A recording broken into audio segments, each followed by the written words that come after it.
Welcome back to Capital H listeners. David Mallon here, Managing Director in our U.S. Human Capital Practice and Chief Analyst for our Insights Action offering. Today's host, and I have a enlightening conversation lined up for you, a conversation about the practice of HR. And for those of you who might be practitioners and leaders in HR, where this function and the roles within it are headed. Joining me are Amy Dufrane. She is CEO of the HR Certification Institute, or HRCI, as it's commonly known, and Franz Gilbert. He's a frequent voice on this podcast, and he's our Human Capital Ecosystems and Alliances leader. Franz and Amy and I are going to talk HR certification and professional development. We'll explore how HRCI is helping to propel the HR profession forward, the importance of global standards in HR, and the evolving role of HR professionals in today's very dynamic business environment. We're also going to share an exciting collaboration between Deloitte and HRCI aimed at upskilling HR professionals for the future. So whether you are a veteran HR leader or practitioner, or just starting out in the field, or just interested in it, this episode's packed with insights and advice and should help you navigate and thrive in this ever-changing landscape of human resources. So the next voices you're going to hear are Franz, Amy, and myself.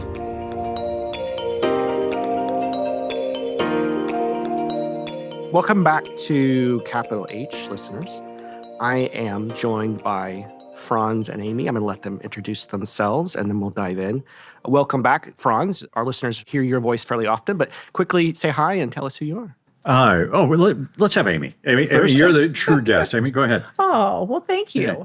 I'm Amy Dufrane, the CEO for HRCI, otherwise known as the HR Certification Institute. We are the largest certification provider on the planet. We've been around for more than 50 years and are really looking for ways to continue to propel the HR profession forward. And this is why I own the Deloitte, is not only for listeners who do know me. My name's Franz Gilbert. I'm a partner with Deloitte, and I serve on and lead our ecosystems and alliances. But I also have the sincere pleasure of being on the board of directors of the HR Certification Institute, informally known as the Amy Fan Club. So this is why I was incredibly happy to be sitting on this podcast with Amy. Well, I appreciate you both for joining today. So we are going to dive into what the HRCI does, and in particular, how HR professionals can grow. Maybe we'll start with just maybe unpack a little bit more of the organization and how it works. That's great. I'd love to. We've, as I mentioned, been around for 50 years, and we are the career partner for HR professionals. Our name is a little bit of a misnomer. We do much more than certification. We have a learning module academy that we're really proud of. We've got more than 220 courses, thousands of hours of learning content. We have a webinar series that we have grown significantly. We started it during COVID, and we now, on our Monday session, we had almost 5,000 people. We have anywhere between 1 and 5 webinars a week, just talking about everything from regulatory to strategic. We have had a comedian on who is a former CHRO, because sometimes HR, you got to laugh. So I think that's really important. We are also the secretariat for the ISO standard, which is known as Technical Committee 260, TC 260. So we work globally with individuals who are writing standards. I think it's a very exciting thing. We've seen a lot of standards that are getting the attention of people around the world, from human capital reporting to diversity and inclusion. So we've made some progress there. We're also on the board of what's known as WFPMA, which stands for the World Federation of People Management Associations. So we work globally and talking to HR professionals. In fact, we have a meeting next week where I'm working with Canada and Mexico, and we're really excited about how we can continue to collaborate together to move the profession forward. So I will forgive you my first reaction, which just says, that's a lot. We do a lot besides the certification, which is all great, So there's been a thread in our human capital trends research the last few years around this notion of sort of boundarylessness, and particularly how it applies to the HR function, the HR practice. And the shorthand, I guess, for today is that organizations now more than ever need people with people expertise, just experts in the disciplines of humans and how humans work in organizations and so on. So what are the best ways for an HR professional of any sort to do just that, to go long on the human side of business? Well, before you answer, I want to jump in and share just a little bit more because I think Amy's being a little humble. And so I want to make sure, because I've gotten to really learn how this works. And if you think about from an HR profession, right? If I'm an HR professional, it's, okay, well, what's involved? And well, we all know there's a whole lot of folks out there that have their own, here's how you lead people, right? Anybody could write a book in terms of doing it. What really is happening behind from a profession standpoint is there's a tremendous amount of science involved in this, right? So when we say International Standards Organization, there's over 55 different countries that are involved in ISO that all get together and say, here's how HR should be done, right? This is multi-year. It's been 15 years? Yes, 15 years. 15 years of the ISO profession. But then every time they do a new certification, there's a multi-year process of here's the job task analysis, as a result, here's the questions, the testers had. So when they certify somebody, it really is driven behind the science of what thousands, tens of thousands of HR professionals say, here's what it takes to do HR right. And so I know she's going to answer, but I want the listeners to understand that it's really easy for other folks to think HR is opinion and not understand and appreciate that HR is truly a scientific profession. A discipline. Yeah. That's right. That's right. And just to build on that, from a understanding perspective, we have created glossaries so that the terminology of HR is consistent across the globe. I think that there are a lot of countries who are trying to better understand what HR looks like. So having those standards is really important. And in some countries, when a standard is developed, it becomes the law. So you just think about the gravity of what we're doing is changing the practice of HR.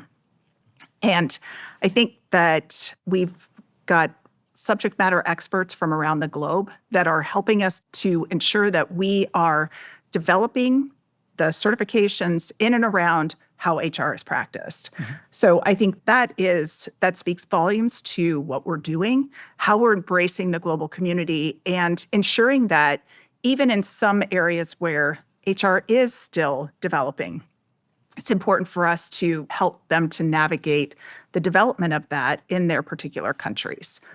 What are some examples, though, of where practitioners get started? Like, what are the sort of developmental opportunities available to them? Right. There are lots of ways that we have created opportunities for people who are new to HR. We have a certification for somebody who's just trying to understand what are all these terms. So in the U.S., I call it the alphabet soup of HR, FMLA, ADA, FLSA, those things. What does that mean? And how does that impact me? So we're educating them on what those particular things mean. How does it impact your business?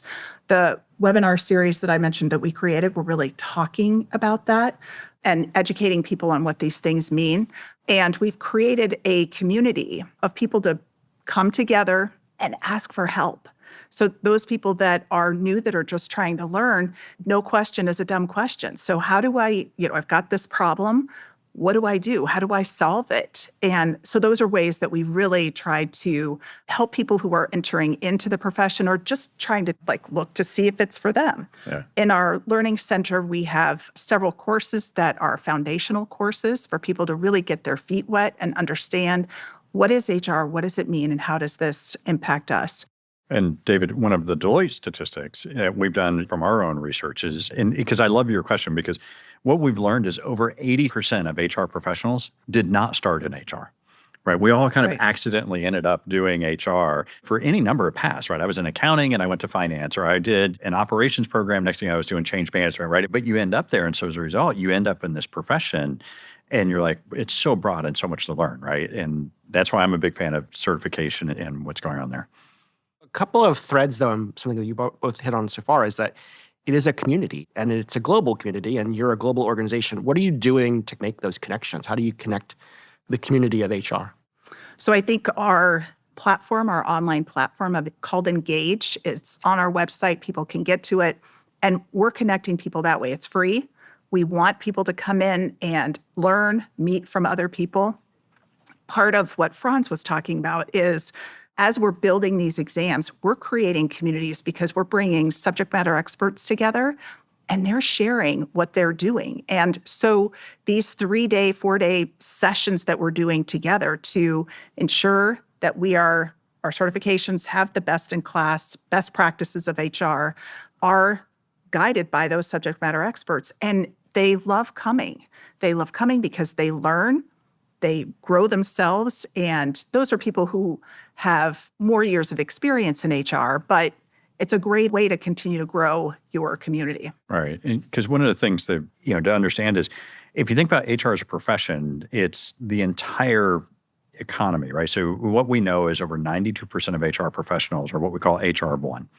Right. They are typically That's the right. only HR professional in their entire organization. So it can be an incredibly lonely and challenging job. It's okay. I've got a workers' comp issue. I got a payroll. I got a benefits. I got somebody going leave of absence. And they don't have anybody that they can inside their firm traditionally go to. And so setting up communities like this gives them a support network because the questions we're often answering are really important questions of I've got somebody who's got this situation. How do I handle that? So the Engage platform allows them to make those types of connections, whereas it also helps us know for those of us who are in bigger shops and we get to talk and kind of day to day, just have a cup of coffee with an HR professional. That's a really lucky thing because a lot of us don't have that opportunity. I suspect it also, this is kind of something closer to my heart as somebody who's a researcher and an analyst, is when I hear both of you describe, it sounds to me like you have your fingers in this massive sort of sensing network. Like you can listen to this community and they're telling you at any given moment what's going on in the world, what's going on in each organization, what are just the issues. What are they telling you? What is this network telling you about HR? It is changing at a very rapid pace. It's not just HR, but businesses overall, which means that HR is at the epicenter of what's happening in businesses. They're really paying attention. They're paying attention to what's going on in the economy. They're paying attention to what's happening in their companies. And CEOs are relying on HR to help them to make business decisions. So CEOs are saying, I have to have HR here. I'm not going to make a business decision without HR's input. And that's a shift, a huge shift that we've seen. And I think the shift happened during COVID when CEOs were really there wasn't a playbook on how to handle a pandemic. What do we do? How do we handle this? And HR figured it out. CEOs now understand the value that HR can bring. So I think that as HR professionals, and we're seeing this overall, less transactional, more strategic. They're in the discussions that are impacting businesses, and I think that's the most important place for HR to be. People's the most important differentiator for a company. And this is also why when, David, a lot of it's due to your research and my other role in helping human capital consulting in our future businesses. One of the things that we're absolutely hearing is trying to keep up with like the compliance aspect is just an insurmountable task for most shops. If you think about federal, state, local, global.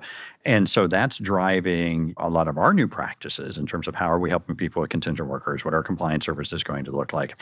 And that's some of the stuff we're hearing from HR is saying exactly what Amy said is we're being asked to work at the strategy level. We have to be able to free up some time. And so we need some help with how do I just take care of the day-to-day. And so we're seeing more outsourcing occurring on the HR side.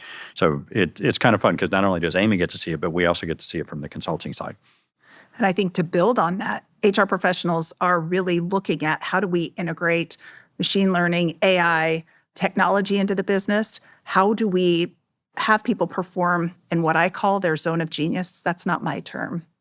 Gay Hendricks coined that term many years ago, and I think it really speaks to how we want people to act and be performing in their zone of genius.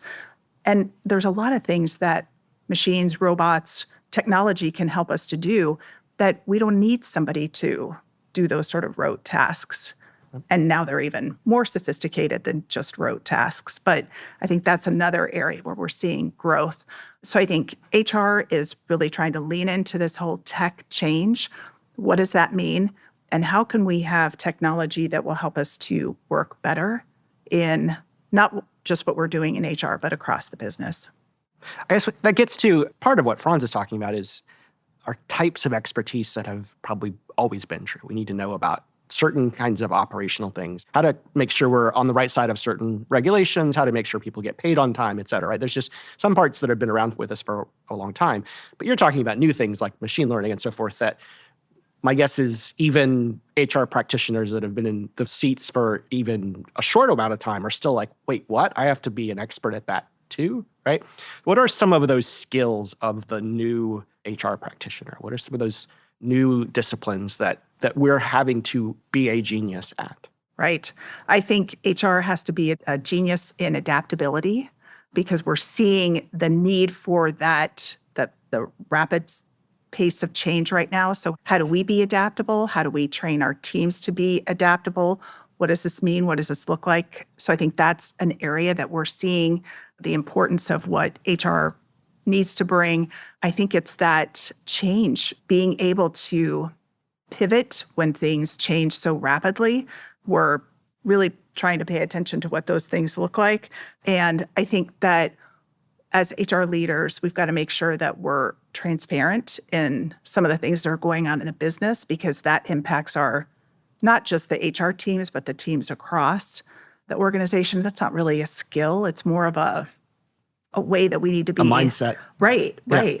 So it is. I mean, that's a great thing, is to think about how do we train our people to have those growth mindsets in everything that they're doing? And that's a big shift, right? That we're sort of pushing people to think differently. Something we've also talked about in our past research is this notion of just an imagination deficit. Do we have the imagination we need to see how these new technologies, to see how they're going to change our roles so that we can participate in the change ourselves? But then also, so much of what work looks like after you use these new technologies, what's left for the human on the other side is so much about imagination. And I think that kind of applies in this case 100%. to HR. A little, maybe because I know you yourself have focused on this a bit. How are HR practitioners using these new tools to reimagine their own work? Well, I think that even just the basic skill of prompt, how do you write a prompt? What does that mean? And it's not just for them as HR people, but how do you train your people to write a prompt that is going to help them to be better at what they're doing? And I think that is something that's really important. So innovation, adaptability, forward-lookingness, I think those are all important skills. I think this is a good time to start to wind us down, but I'll pick up on that last point. What then are the calls to action? And or maybe another way to put it, what are the opportunities? So you obviously have lots of opportunities to talk to lots of HR audiences. This is another one. But what are the opportunities? What are the things that people should go out and do? How can you help them go out and do those things? Can I jump in on this one? Yes, Because this is the thing I for the listeners, this is one of the reasons I get excited on like both sides here, not only as a board member of HRCI and a fan of HRCI, but also from a Deloitte, is hopefully what everyone's hearing is fundamentally the profession of HR is changing, right? Even if you get down to the functional hard skills, every talent acquisition, payroll, org design, every one of them is fundamentally changing. Then you look at the HR business partners, that's changing. HR leaders is also changing in terms of strategic input and the requirements of what they're working on. And so one of the things that we're really excited to announce is that Deloitte and HR Certification Institute have co-developed an HR Academy that we're now launching for our clients that allows a CHRO to have a programmatic way of making sure that their entire HR organization can be upskilled and go to where the future of HR is going. And historically, that has not existed, right? If you think about it, some of the stuff we've talked about is a lot of HR upskilling has been phone a friend. It's just, I met somebody that, I know they've got the same role I've got. We want to make sure that it's really easy. Or a lot of times it's been left up to an individual saying, I want to go individually pursue HR certification, right? Now we're actually saying, listen, programmatically, we've got a way to help the leadership of an organization know their HR function is truly going to get the tools and resources they need to grow. And so, one, I just wanted to thank Amy from an HR Certification Institute perspective. It took a lot of effort to go into the co-development. We're excited. It's not only HRCI, we're using the Docebo learning platform system for this. So it's the best of all three worlds combined to go, how do we help the profession? So I'm going to build on that a little bit. And I think part of certification is recertification. Every 3 years, getting recertified means you've got to keep your knowledge fresh and current. So I think building on that is HR leaders need to make sure that their teams are paying attention to what's next in HR. What are those things that I want to be integrating into my HR function and into the business so that we can continue to partner with business leaders to grow the company. And I think that's where I've talked to several CHROs that use getting certified as a marker of excellence for their teams. New CHROs coming into businesses are saying, I want to make sure my team knows what great HR looks like. So those foundational pieces are ensuring certification, that they're getting certified, and that they're continued to stay fresh in their learning and education. And there's so many ways to do it. So I preach continuous learning. Don't say no. Keep investing in yourself because you're your biggest cheerleader. And your boss is not always going to make sure that you're investing in yourself. You need to do it for you. That is a great place to wrap up for today. On that note, any other parting thoughts?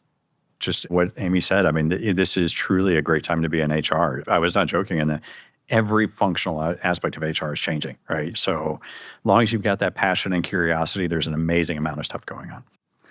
And this is a profession that's growing. You look at the statistics that are out there, it's an exciting profession. And if you really want to impact business, you want to work with people and help the business be more efficient and effective, HR is the place to be. It's a great opportunity. As spoken from somebody who started in HR a long time ago when it was still called personnel. I'm dating myself, but I've loved every minute of being in HR. It's a fantastic profession. Your excitement is infectious. Thank you. Thank you, Franz, for joining me. Always. And thank you, Amy. Thank you.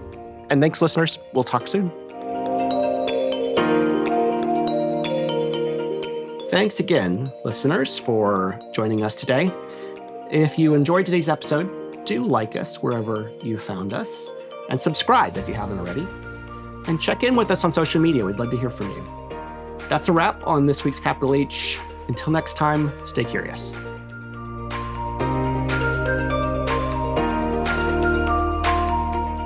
This podcast is produced by Deloitte. The views and opinions expressed by podcast speakers and guests are solely their own and do not reflect the opinions of Deloitte. This podcast provides general information only and is not intended to constitute advice or services of any kind.